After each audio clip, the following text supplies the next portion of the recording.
This is BBC Radio Cambridgeshire.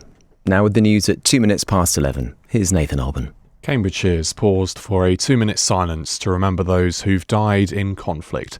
It's exactly 103 years since the armistice, which ended World War I.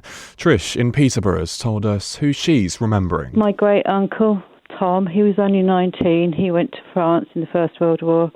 He got badly injured. They found him in a cellar in Rouen, and he died so young. It was such a waste. He has the most beautiful grave in France. Derek from Ely says he's thinking of his father. He was in the First World War, but he was badly injured, and that affected his life. So I'm thinking of him today, Frank Robinson. And Gordon in Cambridge has told us who he's thinking of today. I shall be remembering Percy Jack Nicholson. He was wounded.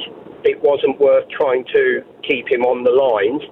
And he arrived back in this country on the 11th of November 1918, the day war finished. Well, this year marks the centenary of the Royal British Legion and the Poppy Fund. It was set up in the years after World War I to help veterans and their families. Padre Jonathan Knight is from the Cambridge Royal British Legion. We think back to the events just over a century ago. We celebrated the centenary in 2018.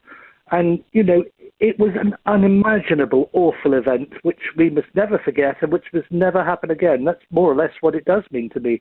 In the next few minutes, a new memorial is set to be unveiled in Chatteris. We had it shipped in from Wales because it looks quite natural, so it fits in quite well with the surroundings. The large oval stone is dedicated to RAF airmen who died in Chatteris during World War II. Tina Pryor is from the Royal British Legion in the Fenland town and explains how the idea came about. One of our members, who himself had served in the RAF, said that he knew about a Lancaster bomber that had crashed somewhere in the boundaries of Chatteris, we believed near what was the old gasworks, and that it would be nice if there was some sort of memorial to that aircraft and her crew. And Whittlesea near Peterborough has 10,000 knitted poppies on show to remember the fallen. There are also 170 12-inch military figures in the Garden of Rest, saluting the War Memorial. The group Helping Whittlesea is behind the idea and has been helped out by local primary schools, quilting clubs and the Women's Institute groups. Deborah Slater from the group says it's brought a real sense of community. People are walking around Whittlesea. The people that are taking photographs and the amount of comments we've had saying, how wonderful it is. And it just really makes people, the aim of it all is to make people remember what people gave up for us. But also, it certainly brings the town together. The weather forecast, largely dry and cloudy, highs of 13 degrees Celsius. BBC News, it's 5 minutes past 11.